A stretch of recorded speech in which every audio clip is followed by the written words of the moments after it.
We're only 2 weeks into 2014, and it's a safe bet Sherlock Series 3 will remain one of the most talked about TV shows of the year.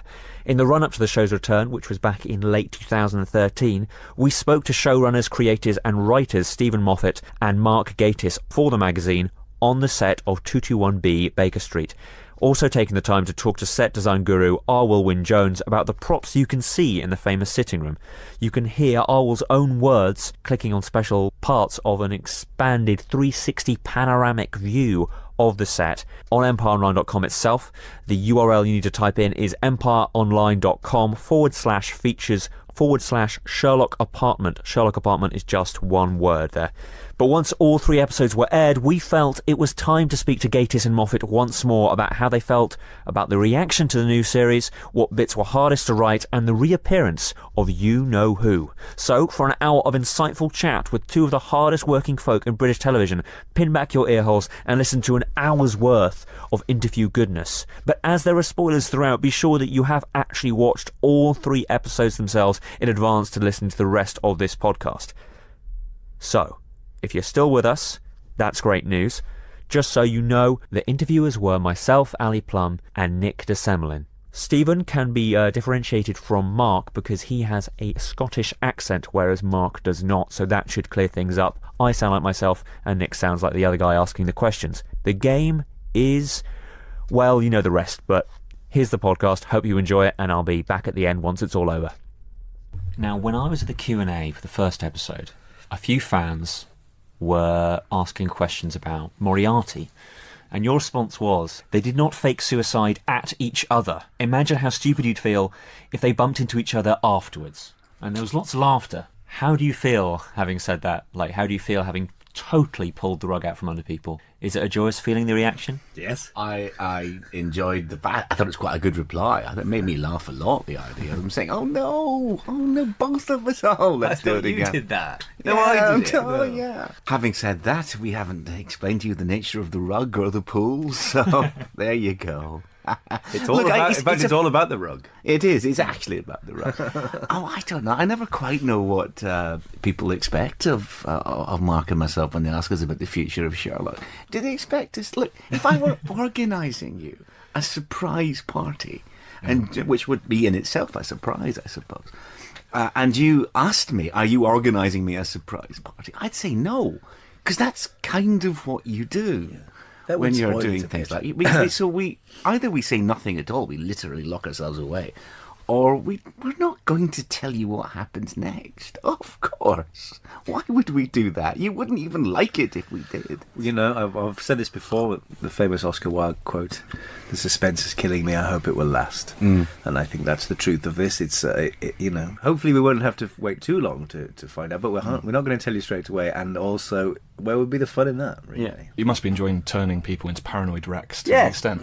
The mad theories that I've heard, you know, it may not be mad, but there's a theory that Sherlock has created this video of Moriarty himself. I don't expect you guys to confirm or deny anything, but I didn't even know about the theory.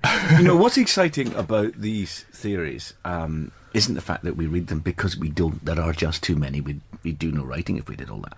What I like about it is that when people engage creatively with a show like that, what they're starting to do is make up their own stories, which is roughly how we ended up making Sherlock. Yeah. So I love that creative engagement. I think it's brilliant. I think it's the beginning of people becoming writers. I think people become writers this way. They say, that's not what I would have done. Or they come up with a different version of how this story could be. And one day, they end up writing their own story. It's huge. It's like writing Doctor Who in your exercise book at school. Yeah. What you do is you actually, you know, we all used to come up with your own story, sometimes go back to them. Yes. But it's actually driven, it's not driven by sort of fury. I don't think it's driven by a desire to be like that and to create your own, contribute to the whole thing. Yeah. I mean, and actually, having had 2 years of spectacular dabbling with people's minds and all these wonderful theories, having now gone past that, you know, we need some more. What are people going to do all day? The most amazing thing I was just saying actually was that quite reasonable sounding people who've genuinely asked which of the 3 theories was the truth. It's like, what? To which I always reply the middle one. Yeah. It was an unconvincing dummy with a photograph of Sherlock on the front. And Moriarty and Sherlock eloped. That's exactly what happened. There are reviewers, people who are paid money to write words, and people who read those words who actually think that's a possibility. One of them, I won't name names, dear one of the most God. extraordinary ones, which said that we've clearly been harvesting theories from online, which we genuinely have not. Obviously, you're just aware of them. And part of the reasoning behind making the fake explanation at the beginning as outrageous as possible was precisely that. What could be the most ridiculous thing, which would be, Mission Impossible style, Derren Brown, etc., etc. Yeah. But one very respected reviewer actually said they've even put in the popular online theory about the squash ball. It's like, no, that's how he did it, and it was in the end of the Reichenbach fall. I was gobsmacked by that. There was another, what was the other reviewer? Was it A. Gill who announced the only reason that they brought him back because it was such a success? And we're saying, no, he wasn't even dead at the end of the previous episode. Yeah. He was behind a tree, pay attention. Yeah. And as you keep saying, it's the 120-year-old spoiler. Yes. Sherlock Holmes always comes back from the dead. We do live in a strange world, really, where you've got people who have watched each episode. Some people have watched it, 300 times, and other people who only watched it 2 years ago and now are basing certain things on what they vaguely remember happened, as opposed to, it's Before we get back to Moriarty, the Derren Brown thing, which of you came up with that? I have a horrible thing. Do you know what I think might have come out? It was you. But I think you might at that point have read the first few pages of Day of the Doctor. And I think the fact that I referenced Derren Brown in that, I think unconsciously might have... But also, Derren's a friend of mine, but it was really going to be like a kind of, what if someone had hypnotised him? We might as well just ask him. That was it. It was like, rather than having some person in a black cloak and a top hat and a stage moustache. But he was, thrilled to do it. And actually, the way that we actually ended up shooting that, we had all kinds of worries that, because we had to go back to Bart's to stage it, that certain things would get out. But in the end, we were shooting so many false things and red herrings that it just didn't really leak at all, did it? No one could really tell the difference between Benedict jumping off because it was a stunt and Benedict jumping off because it was an explanation. It is one of those things, though. I mean, as Mark was saying a few weeks, but as the episode approached, there's only really one thing he can do. And, there's only one way not to die, and that's to hit something before he hits the pavement. That's it. There isn't anything else. Yeah. He's got to land, essentially, on a big cushion. But we left open the possibility, semi-mystically, that it might not be all it seems, which I think is the best way of keeping it going for the next 100 years. I mean, the other thing as well, we discovered a lovely review of The Empty House, Doyle's original, in which, of course, Doyle says that he escaped due to his knowledge of an obscure form of misspelled Japanese wrestling. Baritsu? Yeah. It's Baritsu, but it's actually, he calls it Baritsu, and it's wrong. Yeah. And the reviewer basically says, "Oh, come on, Dr. Doyle," and it's rather thrilling actually. That it's the same sort of it's the same review. And you were saying he got a similar reaction. You're kind of getting a cyber form of the reaction he got to killing off Holmes in the first. In every detail, we get the same reaction. It's quite extraordinary. And in both cases, in both The Empty Hearse and The Empty House, you are dependent on Sherlock Holmes's own account of how he survived. Now, keep in mind that he's been lying for 2 years. Who's to say any version of Sherlock Holmes has told the truth about how he did it? With Moriarty, the other M, one of the many M's, he's back. When did you decide to bring him back? At what point was this a kernel of an idea in your mind? Well, it's more complex. It is more complicated. We've had certain aspects of what we're going to do mapped out for quite a while. For quite a long while. But really, we can't really say much more this is than about that. the rug again. Sure. And that's not a clue. No. It's just a metaphor. But it is not a last-minute whim. That's not what I'm saying, but I think some people might, and I wanted to remind them that isn't the case. Oh, no. I mean, because you'd have painted yourself into the most ludicrous corner. Yeah. No, there's been, and it was discussed ages ago. Yeah. and Andrew knew about it, and we've genuinely been plotting out what we're doing next for quite a while now. So it's all considered. How many people are in on it? Do you have like 25 homeless people yes, that are aware of at this moment quite a lot. I mean, the Moriarty plan is known by a few others, but there are a lot else of the next 2 series that we spontaneously came up with knows about that. is just me and Mark. Interesting. Yeah. Okay. Do you have conversations with each other where you say, right, people are going to ask us these questions over and over, how are we going to respond to them? Because we can't reveal too much. The awful thing is, genuinely, you have to take the fifth, don't you? That's it. As Stephen says, there's no point in trying to coax it because it would spoil it. Yeah. So in the end, you end up. I remember doing Graham Norton's show a couple of years ago, and every single question that was emailed to me, I basically went, no comment, and eventually went, oh, for Christ's sake, say something. But you end up in that situation, don't you? And you think, well, of course you do. That's why because I've been doing this over 2 shows now, is just to have an answer. Yeah. And just because no comment is itself an answer, sometimes you just think, well, to hell with it, it's fiction. I'll make up some more right now, and I just tell a straightforward porky. Then in fairness to me, I've always said that's exactly what I'm doing. Sometimes I said that. I didn't San Diego and said, I am lying to you.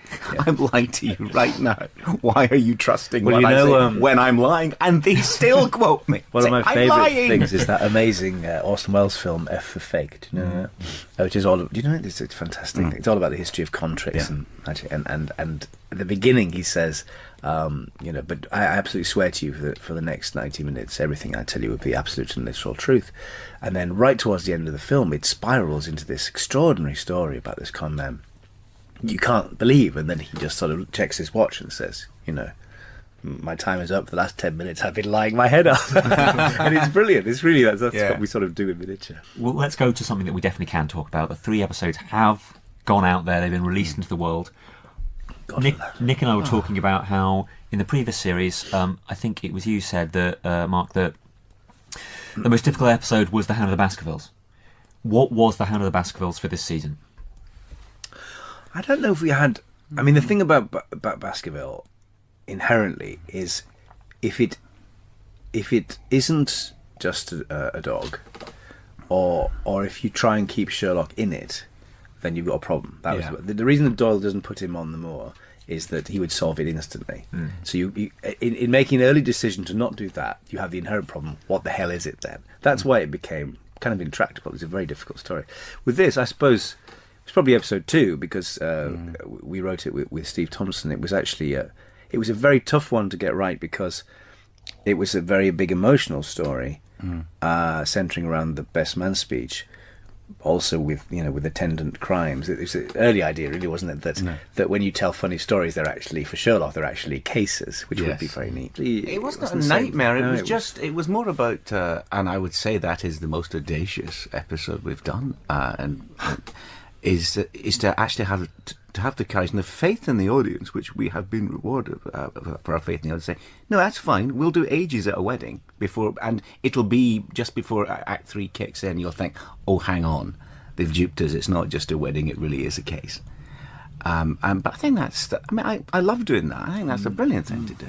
And the audience loved it, so we're good with that. But it wasn't so much difficult. There was. Essentially, I mean, Hounds was just. I mean, actually, I think sometimes, Mark, you forget that actually on your second draft it was really, really good. You just kept protesting that it didn't make any sense, and I kept saying it never has. It never has. The original book is the story of a man who kills another man by releasing a dog on Dartmoor. That's our starting point.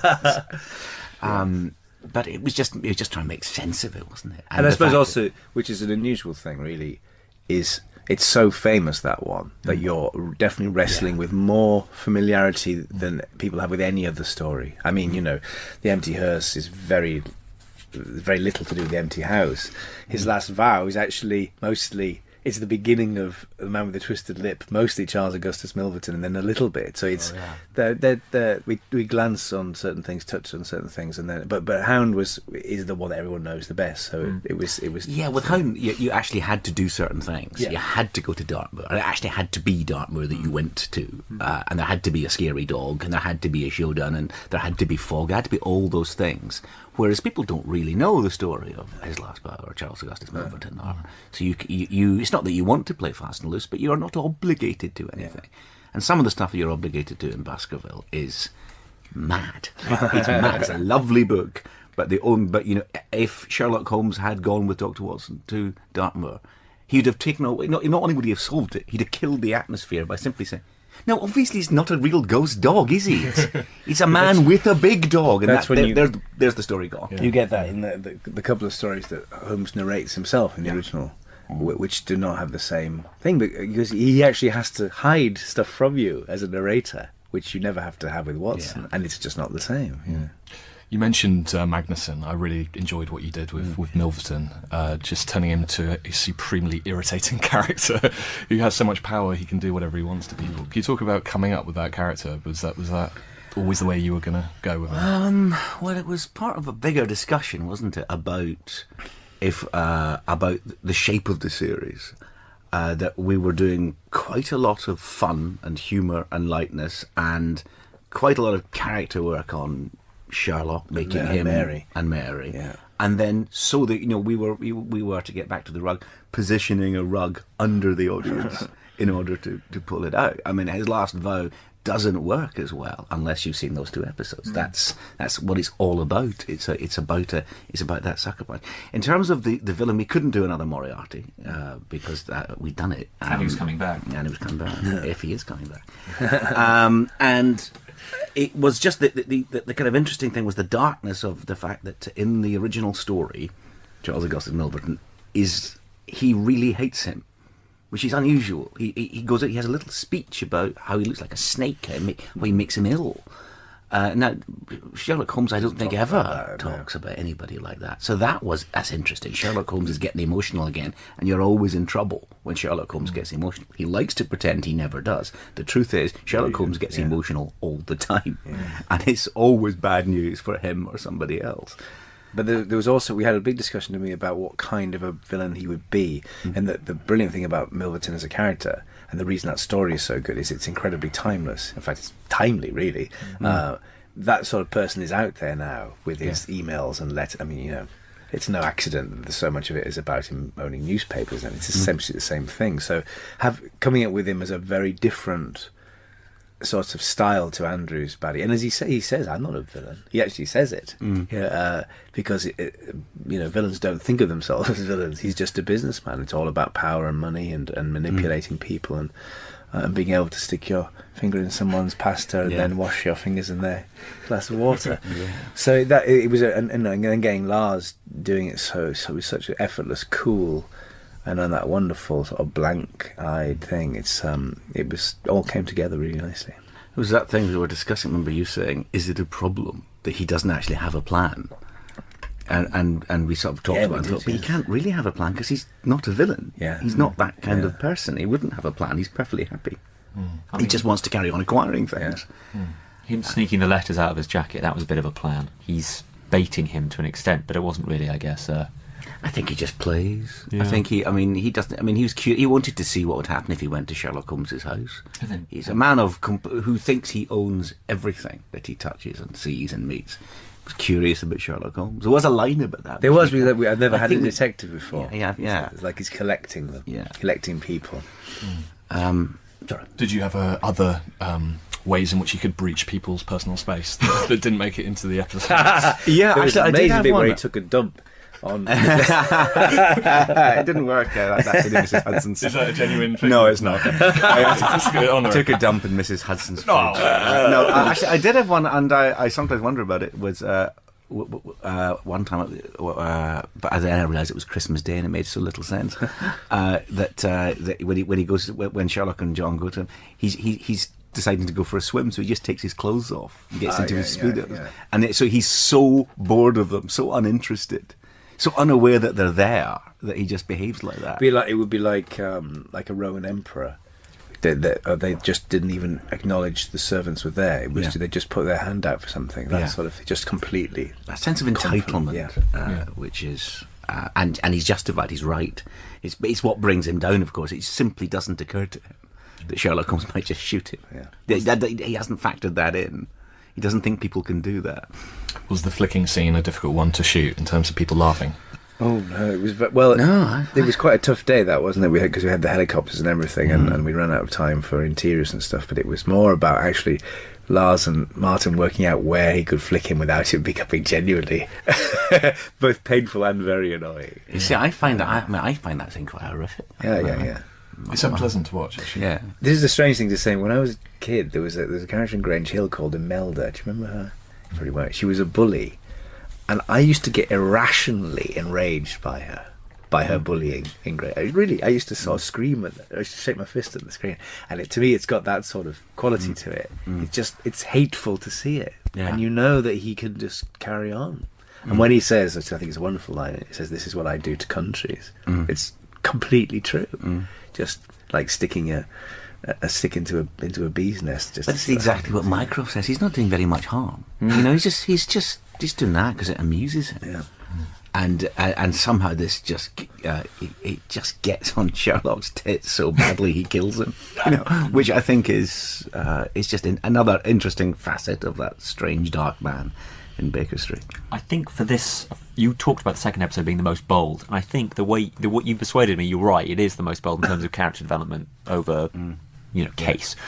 But the third one, I ran out of fingers, but over 10 moments when I couldn't believe how many rugs you were putting out there. And the biggest rug for me was Agra. That is such a huge idea that you prepped from the very beginning. Were you nervous about that working? Because it's such a big idea. You mean about Mary's real identity? Yeah, just to change her entirely. Well, we had two levels of nervousness, I suppose, but we're confident people, so we weren't that nervous. But it's one is you introduce Mary, who everybody had been saying you mustn't do. Yeah. You introduce the girlfriend. Yeah. Famously, it can be a problem. It can be a problem. Yeah, I mean, very often, most Sherlock Holmes adaptations either ignore her or make her adversarial with Sherlock Holmes, which Doyle never does. First of all, implanting her there and saying, no, you'll be happier with if she's there. You'll actually be quite cheerful because she'll be fun and she'll like Sherlock Holmes. One of the interesting things. Do you remember in episode 1, we wanted a scene so badly between Sherlock and Mary, and you couldn't get it off the ground at all. So I had a pass at it, and I couldn't get it off the ground. It just didn't. You couldn't write it. It was boring. And that whole scene ended up with the addition of one line. I like it. And that was it. I know. It's a great revelation. Yeah. It'd be nice to start there. Yes. But no, absolutely. And it was that thing you often say about that, the girlfriend in that sort of situation when you've got a healthy bromance, the last thing you want to do is for it to be a drag. Yeah. And you don't want Mrs. In the original stories, Mrs. Watson eventually ends up sort of giving him permission to go out and play, which is not much fun. So we wanted that, and then it became, let's just do something much more interesting with her. What if she's not at all? And because we had Amanda in mind from the beginning, we knew how completely she would sell this wonderful, lively, funny, sparky personality. But it would be brilliant to sort of pull. It's a great way to conceal a twist. It is so there in plain sight in the first 2 episodes, but you are so relieved that she is up for the adventure. That's impossible. Nobody could meet Sherlock and John and just join in like that. She can recognise a skip code. She likes Sherlock Holmes. It's all there. It's all there right in front of you. She completely understands, in that line in The Empty Hearse, when she said, well, he'd need a confidant. She's completely there with all of it. Nobody would react like that, except you're pleased. You think, oh good, she's not going to be a drag. Yeah. Nobody wouldn't. She's meeting 2 complete maniacs, and she's fine with it. She's obviously a maniac. What's interesting as well is that you plant these clues, but of course people do find them. It's not like they're deeply hidden. People just did a freeze frame and found them amongst ex-Lib Dem, disillusioned Lib Dem and Bakes Own Bread. They found the word liar and thought, but what's really lovely is that they just thought, but what could it mean? not it's a definitive answer, and then it just sort of ends up teasing rather nicely into the actual revelation. But there's just so much stuff, and I think I was talking to my sister, and she was saying I couldn't believe that I hadn't worked it out because there's liar, there's the skip code line. It's such a because for a moment Sherlock looks twigs at it and goes, "What?"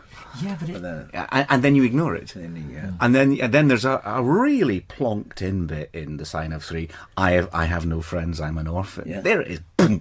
And Sherlock doesn't react at all. And the telegram from Cam. Yes. And all. There's a lot of stuff there, but it's nice, isn't it? It's actually that. No one has actually said I guessed it.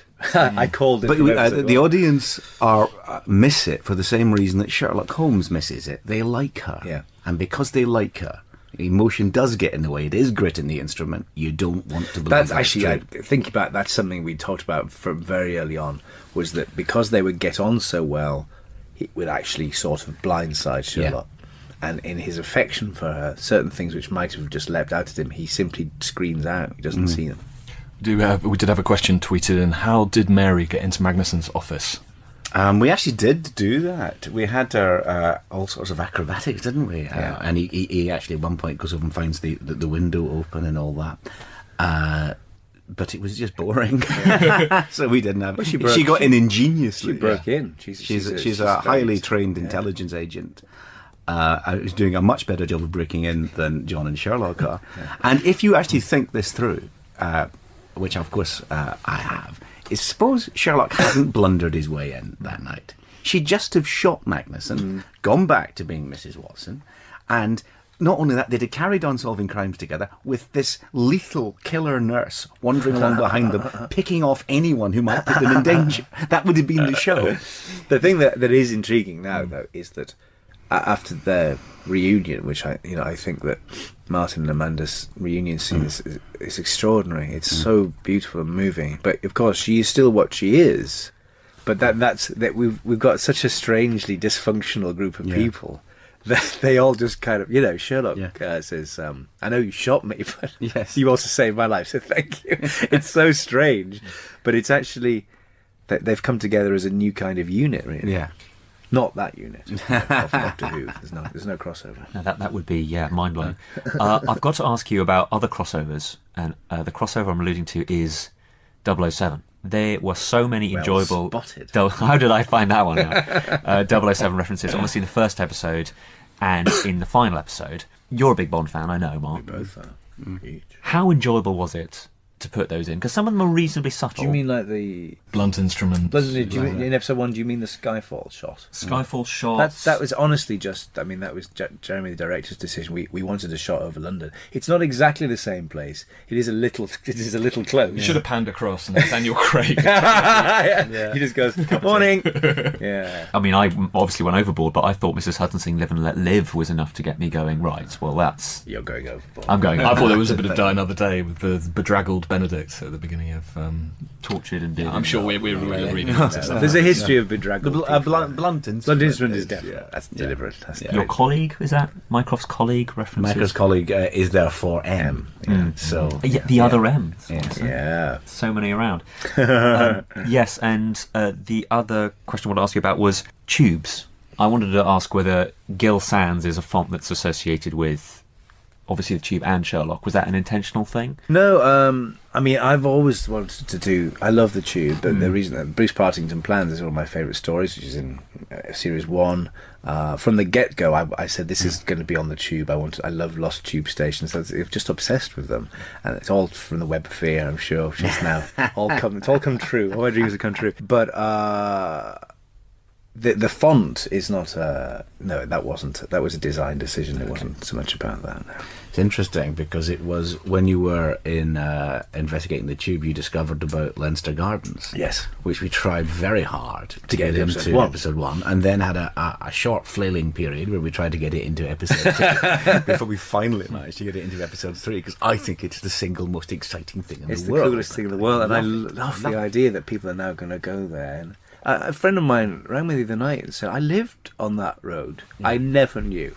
Yeah. all those years. It's just, but I wish it fitted perfectly, even though one is about the tube, into 3 because it's about being a facade, hiding in plain sight. It couldn't be. But by better. that stage, though, we were so frantic to get. There must be a way. There must be anything. Let's turn the entire plot round. We have to have Leinster Gardens and Sherlock. Did you guys get to go down into some of these disused nooks and crannies of the London Underground? I wasn't there, but I mean, we shot most of it at Aldwych, which is the one you can use. But it was thrilling. I mean, it's the weirdest feeling of transgression, actually jumping down at the rails. You just go. But for me, the best bit was just exploring, and I've got some pictures somewhere. But there's all these little bits, and there was just this wonderful bank of posters from 1972 from Madame Tussauds and fragments of the Towering Inferno. Oh, wow. It's just like, it's magic. They're like fossils. No cannibals. Like, there was a man saying, "Mind the dog!" Yeah, I just wanted to ask about Mrs. Hudson. I love what you did with her in this new series. It made me laugh a lot.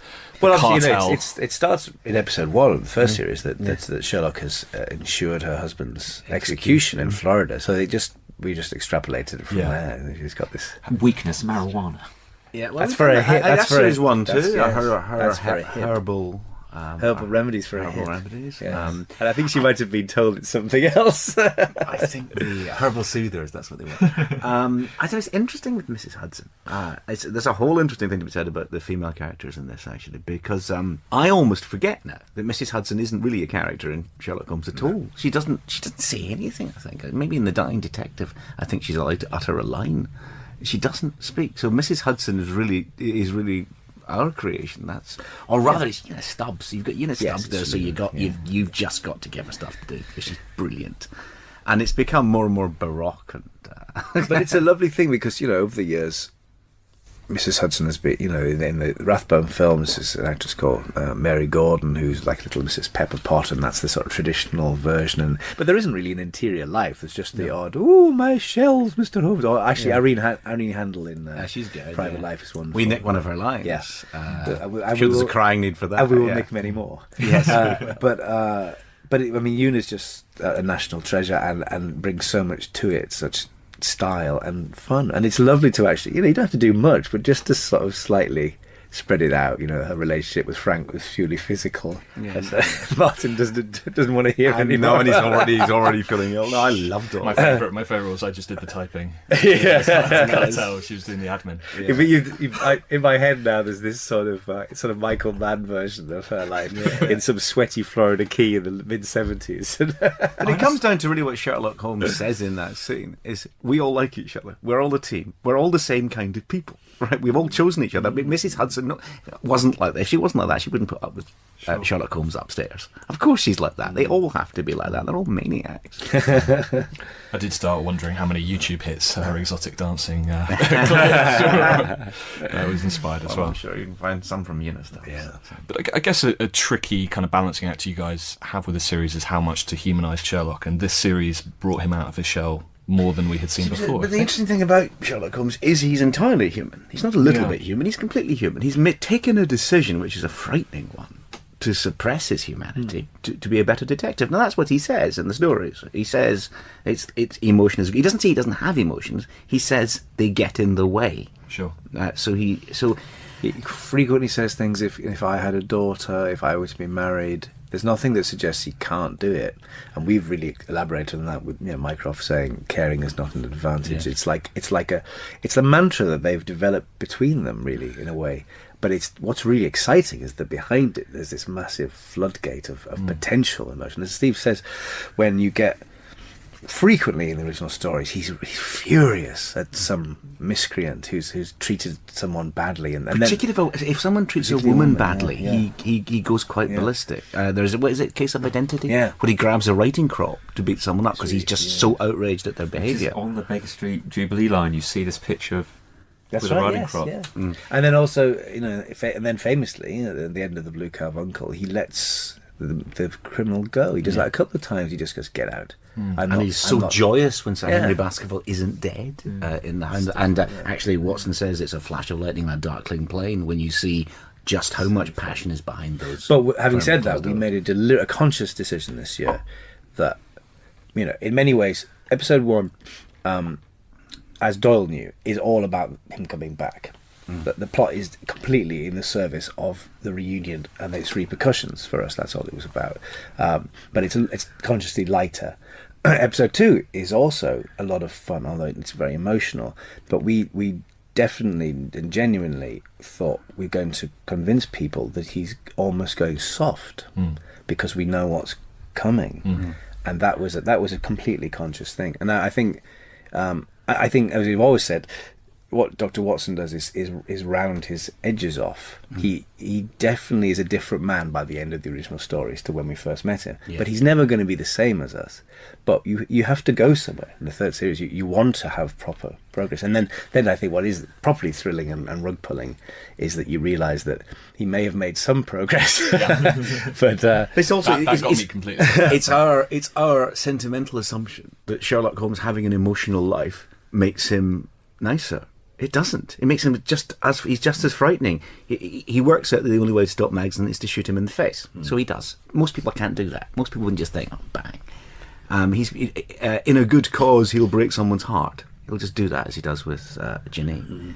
So the fact that he's got an emotional life doesn't redeem him from being the madman he's always been, or well, he's not mad, but he's frightening. He's a frightening man. In your minds, did he enjoy his short-lived relationship with Janine? He genuinely likes her. We know that from the preceding episode. He's genuinely fond of her. That would make it. That would, in his mind, well, at least I'll be able to tolerate her company. The fact that he then crushes her the way he does is no different to how he behaves to John. He adores John, but he was perfectly and all the others. He's perfectly happy to pretend to be dead for 2 years and then think it's really funny if I just jump out of a cake and say hello again. So he's that's what he is. He's frightening. I think he's genuinely fond of Janine. Yeah, and he's probably, if he needed someone on his arm to go to any function, he'd probably phone her up and say, "Oh, come on, don't be a bore." There's some lines cut where they had a bit more of a rapprochement, but actually I think it's rather nice the way that she leaves him feeling a bit shitty about it all. So yes, we did have this sort of thing where she forgives him more. She says something like, "I never would have married you anyway," and as she's going, she says, "But if we both end up alone, I've got a cottage that you paid for." So but it just felt wrong. It robbed her of her dignity. She punishes him, and she says that chilling thing to him, which is far more important. I don't think Charlotte's remotely bothered about his exposure in the press or the one show interview, but when she says we could have been friends, I think that gets to him. You can see him sort of flicker on that and think, that's not good. Then you don't really do that. But we had endless debates about the fact, because obviously we're implying that there is more than companionship going on. But she actually says just once would have been nice. You can't. I don't think you can go that far. Is Sherlock Holmes a virgin or not? You can't ever establish it. Oddly enough, they did the same in Private Life. They had a scene which established that he had done the deed, didn't they? But they cut it. Same thing. We just don't know. I personally can't imagine that he is, but you can't ever confirm it. Would he wear the hat? That's the big question. Let's go to Magnuson. Yeah. It's a huge thing. It's the first time really where he can't figure out a way out of this. He shoots a guy in the head. It's cold-blooded murder.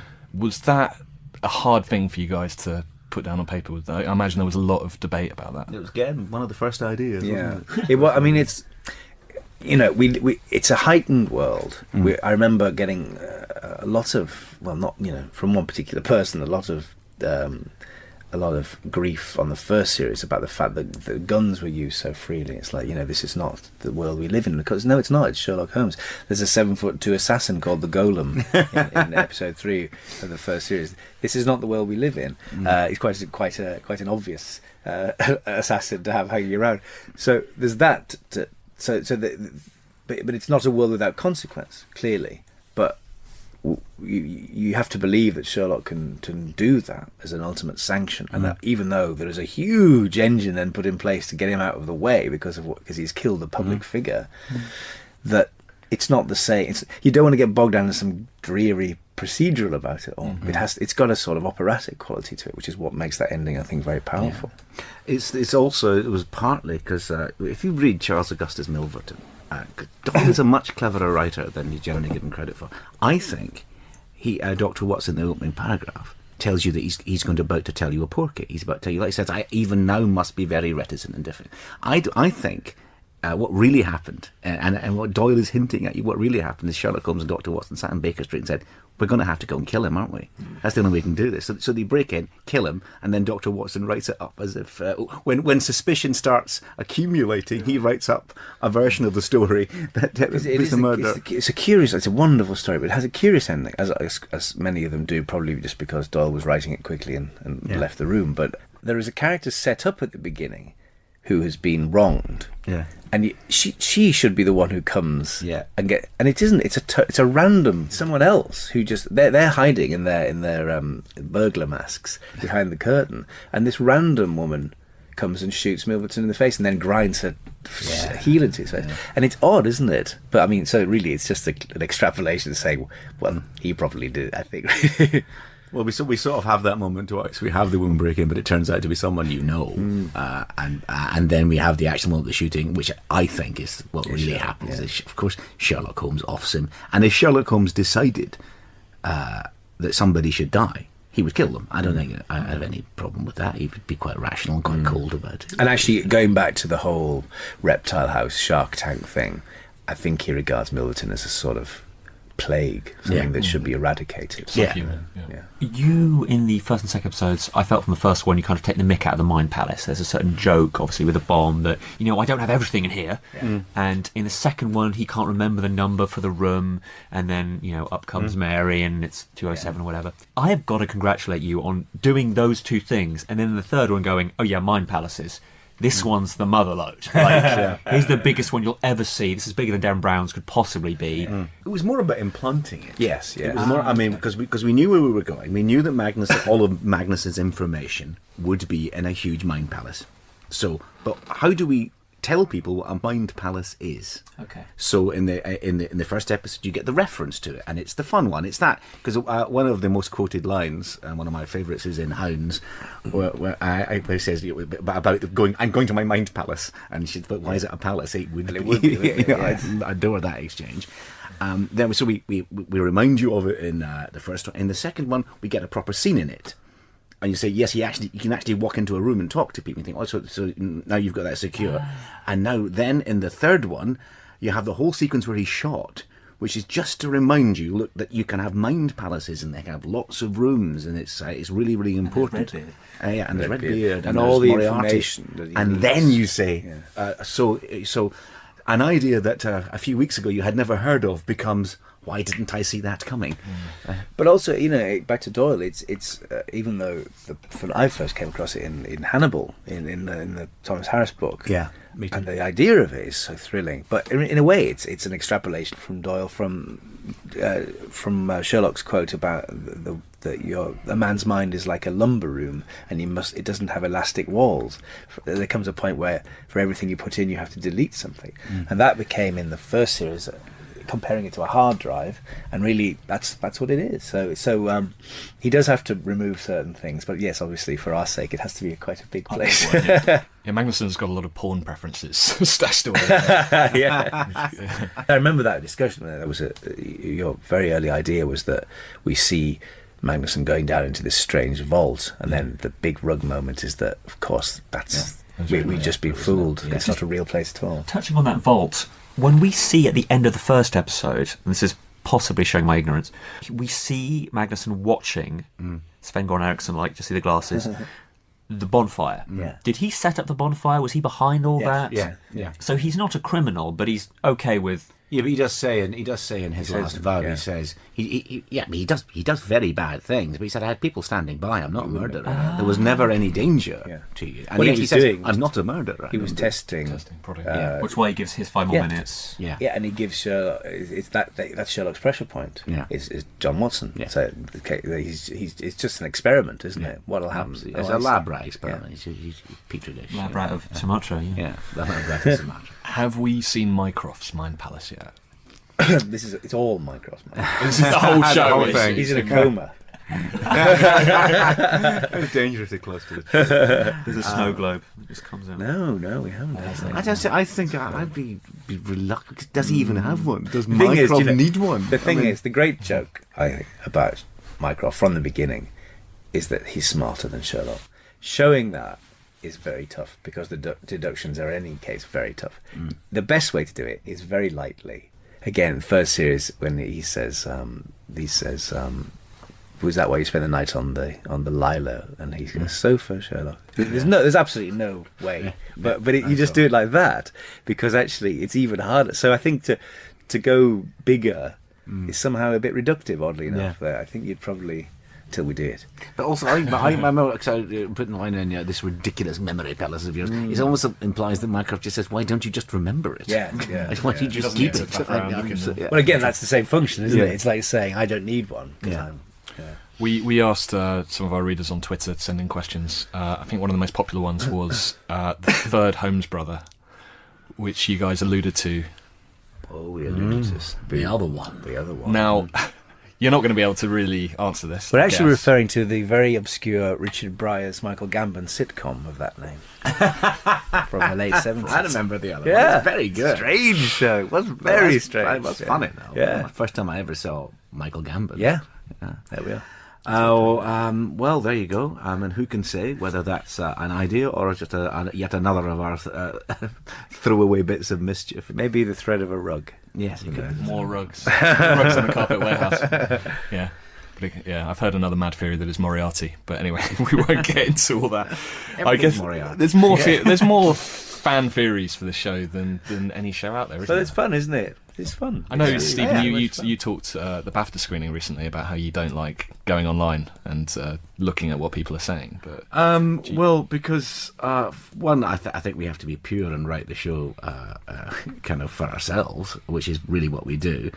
But also, some of that stuff does get if you're involved in two shows that are hugely beloved, it seems to be your fate to be hated. To have people make up the most awful rubbish about you.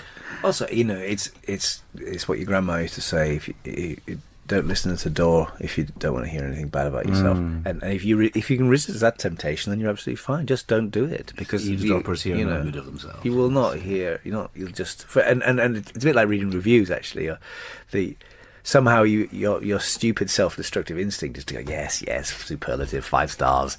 Oh fuck, he hates me. And you focus on the one that's just horrible. Well, and if you listen to us talking, it's ludicrous. I remember getting into some rage because we had got 4 stars and something. I was saying, where's the missing star? What's wrong with that? What does that empty star mean? What are they saying? So you have to stay away from it. But you also, to be very clear about it, I think we both think it's absolutely amazing the amount of activity that is generated, the levels of devotion. But the other 100% of the audience, i.e. the people who've waited 2 years and go, oh, I like that show. That's what it's about. Yeah. Now, obviously, in this series, particularly in episode 1, we've had some fun with, like having the Moriarty and Sherlock kiss. Which, to be honest, the reason that's there, and I have honestly not been scouring, is I thought that was the one combination that nobody did. That's why I thought that would be funny. But yeah, we've had some fun with that, but it's not the idea that somehow it's all in service. I read a review the other day that said this season was meant to be the one that was for the fans, and now they've really darkened it. And I thought, who said that? Where was that public statement? So it's not, it's, as Steve says, we've got to be, we're doing it for ourselves always. We have to be aware of it, and particularly with the Empty Hearse.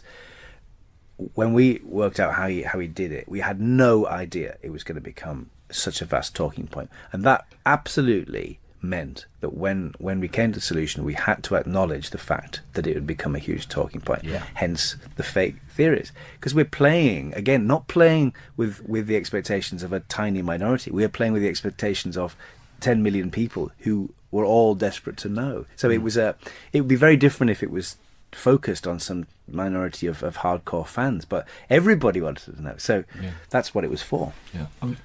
Well, just to bring back a sense of backslappery, which I feel like I have a rare opportunity to give you, I absolutely loved the scene where Mycroft and Sherlock have a deduction off over the bobble hats. Yeah. Of each other's writing, are there moments where you go, that's a very good scene, I wish I'd written that?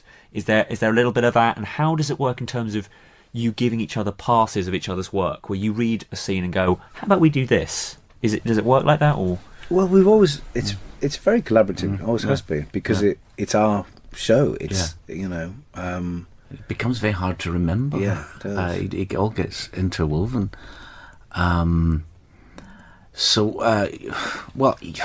I remember reading the creepy scenes in Hounds with the burglar light coming on, and it was beautifully set out by Mark. And it's not so much, I think, to be honest, I wish I'd written that. I just think, yes, we've got that. That's never been done. We've never had a scene about burglar light, as far as I know, assaulted stuff. So that's the sort of thing. I remember coming up with the idea of the proper explanation of how Sherlock had done it at that stage of the script. Yes, that was a great idea. I had a feeling in the back of my neck. I thought that's where it belongs. And actually, the idea of going out of a whiteout of an apparent explosion to the explanation, I thought, that feels chewy. I think that was that was a stellar bit of that's a stellar story decision. Is that just when you think you're not going to get the explanation, just when you've forgotten that that's a problem, there it is. Yeah. But I remember, things like the rapprochement with Mary and John is so beautifully written. We're slapping each other's backs now, but it is. Yeah. But also, the one I remember the most vivid response, and this is a crucial thing. This actually, when Steve finished Scandal in Belgravia, in the first version, Irene Adler died. It was always left like that's what had happened, and then you deliberately held back the truth to avoid it being a spoiler when you sent the script again. And that's the way to play it, because in fact the absolute truth is you can get very used to things which a few weeks ago made you gasp, and then you start to think, I wonder if people, whatever. But that you sort of need to play that game. We play that game between ourselves. You hold things back and say, no, they'll like that, you'll like that, and it's it becomes a sort of game like that, doesn't it? Yeah, I think the first person you're road testing the surprises on. It's Mark and Sue are the first people who are going to read this. So there's two things I held back on about. In that case, it was in Belgravia was I am Sherlocked, and the very last minute. Well, of course he saves her. He's Sherlock Holmes, which is satisfying because he would, wouldn't he? But for the most part, we have discussed so closely the scenes and how it's going to work and what the emotional effect will be and what it will accomplish, that it becomes hard to remember or to disentangle. Well, you were saying about that line of Mary's, I like him. That that took several goes of a scene that it had some nice things but it was unnecessary. It made it to the read through. Yeah, I'd forgotten that, but it was at the read through that scene, and we just sat looking at it. I think this is flat as a pancake. It's just not there. Strange. Despite good jokes, didn't work.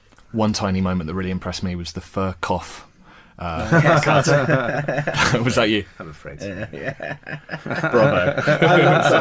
I saw someone getting slightly knocked at that, saying it's a very silly joke, and I'm thinking it's Sherlock Holmes.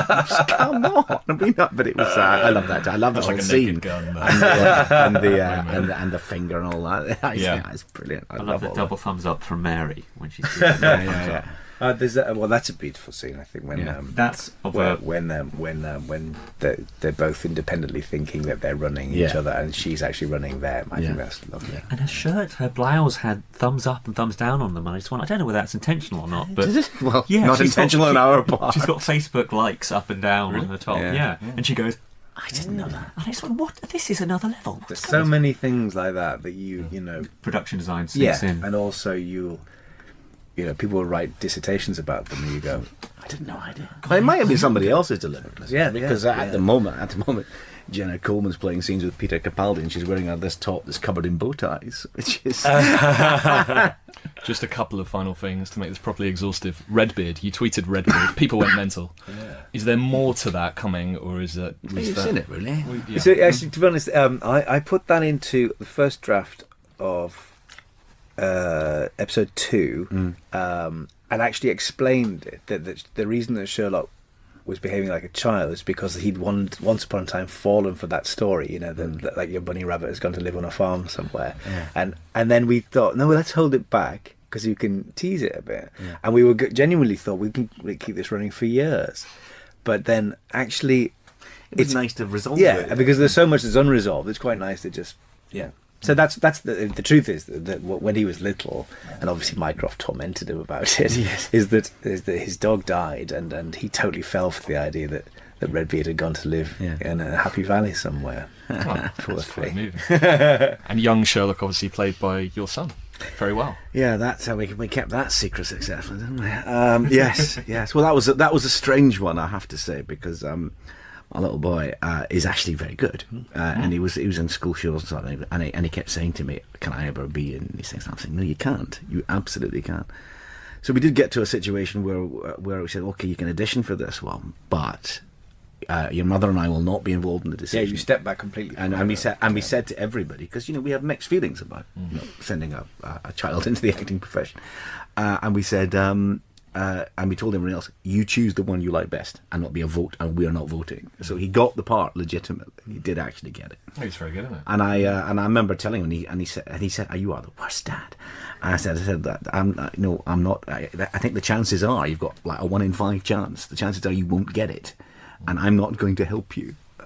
So that's things to say. Remarkably, once put the blue contact lenses in, and his naturally curly hair dyed and styled slightly differently, he's actually not a bad looking at all. There's a moment when it cuts from Louis looking round to Benedict looking round.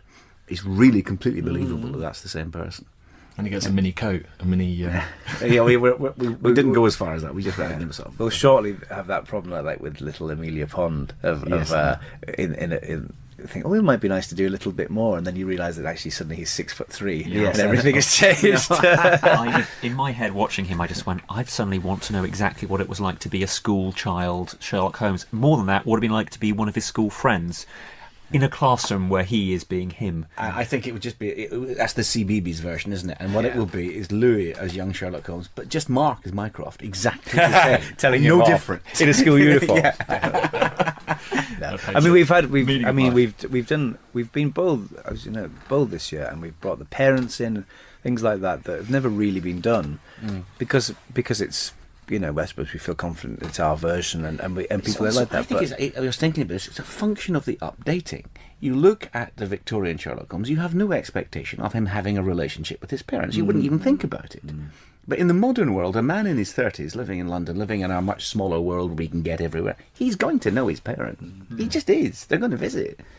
It's nice still to just drop the odd hint, as opposed to as soon as you do it all. People say, can we see Sherlock and Mycroft as little boys? And actually, we've done a little bit of it, but it's better to hint, because now we've in a way come up with a new mystery, which is how did these two lovely, ordinary people come up with these creatures? But I think there's also, I think we've been bold about is saying that in many respects they are ordinary. I mean, the fact they're sitting playing Operation. There's a big streak of ordinary in those men too. They're exceptional people, but in a way, again, I think we're just being faithful to Doyle. He's a person. They're just people, exceptional people. That most of the adaptations of Sherlock Holmes have made him more inhuman than he is in the originals. And actually, it's interesting that in the documentary the other day, Douglas Wilmer is reading that fan criticism saying you made him laugh, what are you doing? Is that usually those sort of reactions are from people who don't know the stories at all well. Because if they did, they'd know how much more is going on under the surface of this. This is interesting, isn't it? Because we actually said early on, these people kept asking about the drug taking, and we say he laughs more often in the books than he takes drugs. He actually laughs quite a lot in the stories. He's got a sense of humour. He's not at all solemn. The Man with a Twisted Lip was an opening that I thought you were going to use earlier, because I love it as an opening. I thought it's such a wonderful twist, but then you add in Watson being this kind of, you call that a knife type conversation, and I thought, well, with Twisted Lip, was that something that was in the bag that you were looking to do earlier, or? We've had lots of conversations about the stories we'd like to do, but it's more about when something comes up, isn't it? That it I remember I remember deciding to do it and not telling you. I said, I'm going to borrow an opening from a story, and if you think about it, I'll bet you'll get it. That's when I'm going to do it.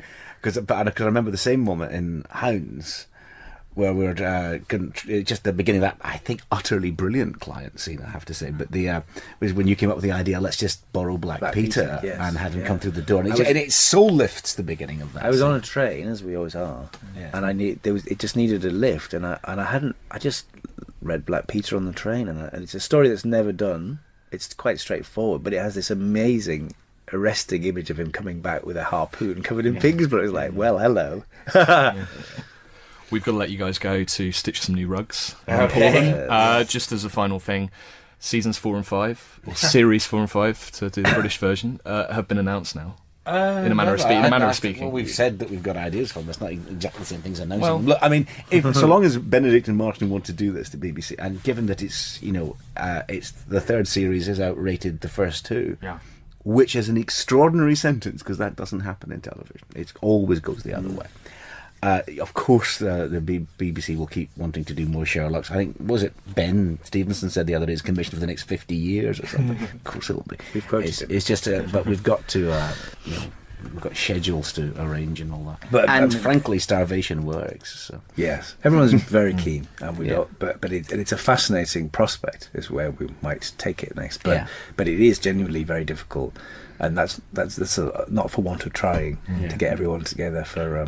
Give a Billy Wiggins spin-off in the meantime. All these spin-offs, show. people get asking for spin-offs, and you think, well, do you want that, or do you want the show? It's hard enough to make the show. But in terms of ideas, you've talked about how you got together on a bus on the set of the last Only series. because we couldn't get a train. We should have hired a special. and kind of plotted some stuff. Is any of that in script format yet? What stages? Actually, we're meeting on Friday, aren't we, to talk about the next one? You don't stop, you guys. No. And you're excited about it. I can sense that you're. We had on that occasion where we were just sheltering from the rain. Really, it wasn't a scheduled meeting. We were just getting out because it was really whacking down, and we just started idly chatting. We came up with a whole set of things that I think are really, really exciting. But you have to wait and see. All right. As ever. We certainly will. Thank you guys so much. Thank you very fascinating. much. Thank you. Thank you. So that was it, Empire's spoiler special for Sherlock Season 3. I hope you enjoyed it. If you have, of course, please do subscribe to the Empire podcast if you're a newcomer, or just share it with your friends because it's great to spread the love. There'll also be a transcribed version online in a feature form so that if you want to analyse what was said in more detail, that's also available for you. Thanks again, and I look forward to hearing from you soon. If you have any comments or queries, please send emails to podcast@empireonline.com. Thanks again. Bye-bye.